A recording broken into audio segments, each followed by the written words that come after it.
আমরা যারা প্রবাসীরা আছি না, ছুটিতে আসার পরে যখন দ্বিতীয়বার দিদা যাওয়ার জন্য এয়ারপোর্টে আসি, সবসময় আমরা এই ভুলটা বেশিরভাগ প্রবাসীরা এটা করে থাকে। আসসালামু আলাইকুম, welcome to my new another video. আজকে আমাদের এই ভিডিওটা হচ্ছে আমার সাথে ঘটে যাওয়া, আর বেশিরভাগ প্রবাসীর সাথে ছুটিতে আসার পরে এই জিনিসটা ঘটে। তো আপনারা আশা করি এই ভুলটা করবেন না, এই জন্য আমার এই ভিডিওটা আপনাদের জন্য। আমার 28 তারিখে ফ্লাইট ছিল, আমি যথারীতি সকালবেলা এয়ারপোর্টে আসি। এরপরে আমি যখন ঢুকি এয়ারপোর্টে, আমার ভিসার পেপারটা জমা দিই প্রবাসী কল্যাণ মন্ত্রণালয়ের কাছে। তখন ওরা চেক করে বলে আপনি যাইতে পারবেন না। কেন যাইতে পারবেন না? বলে আপনার ভিসার মেয়াদ শেষ। আমি ভিসার চেক করে আসি, টিকিট চেক করে আসি, কিন্তু ভিসার পেপারটা চেক করি না, কারণ ভিসা সবসময় 1 মাস বাড়তি থাকে ছুটির, যে কোনো ছুটি যাওয়ার সময়।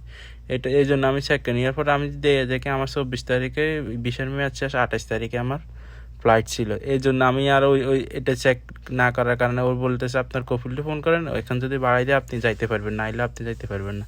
তো আমি কী করছি, আমার কোম্পানির ম্যানেজারে ফোন দিছি। কোম্পানি ম্যানেজারে চেষ্টা করছে, পারে নাই। যে সৌদি আমাদের এই কাজটা করতো, ওই সৌদি বন্ধ থাকার কারণে ফোন উঠায় নাই।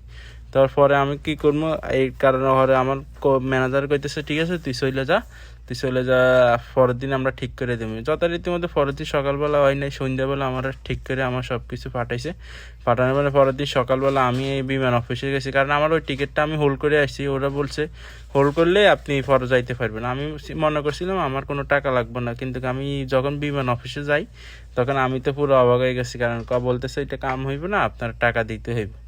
তা আমি তো করতেছি, আমার সাথে আমার এক বনিজামে যাইতেছিল, ফুফাতো বনিজামে, উনি ঢাকাতে থাকে। তো ওনারে নিয়ে গেছে 1900। কথা বলার পরে বিমান অফিসে যাইয়া ওনার সাথে কথা বলে আপনি পাইবেন না, আপনার টিকিট 5 তারিখের নিচে হইবে না। আমি বলি এত দেরি কেন, আর একটু জলদি দেন, কালকে দেন। বললে না হবে না। এরপরও কিছুক্ষণ কাটাকাটি করার পরে বলে গেলে বিজনেস ক্লাসে যাইতে পারবেন। আমি বলতেছি বিজনেস ক্লাসে কয়টা? বলে আচ্ছা দেখতেছি।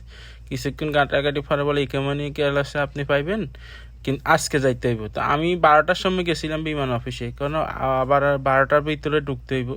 তো আমি কি করছি, আমার কাছে থাকা আমার ফুফাতো বোনের জামাইতে বাসা, তো ওনারে ফাটাই দিছি আমার ব্যাগের জন্য। আর আমি যে এয়ারপোর্টে দাঁড়াইছিলাম, তো উনি প্রথমে আমারে বলতেছে আপনি আজকে 3টা বাজে যাইবেন, কিন্তু আপনারা 11,000 টাকা আপনারা পে করতে হবে। আমি বলতেছি 11,000 কেন? বলতেছে আপনি টিকিট রিইস্যু করাইতেছেন, 11,000 টাকা লাগবে।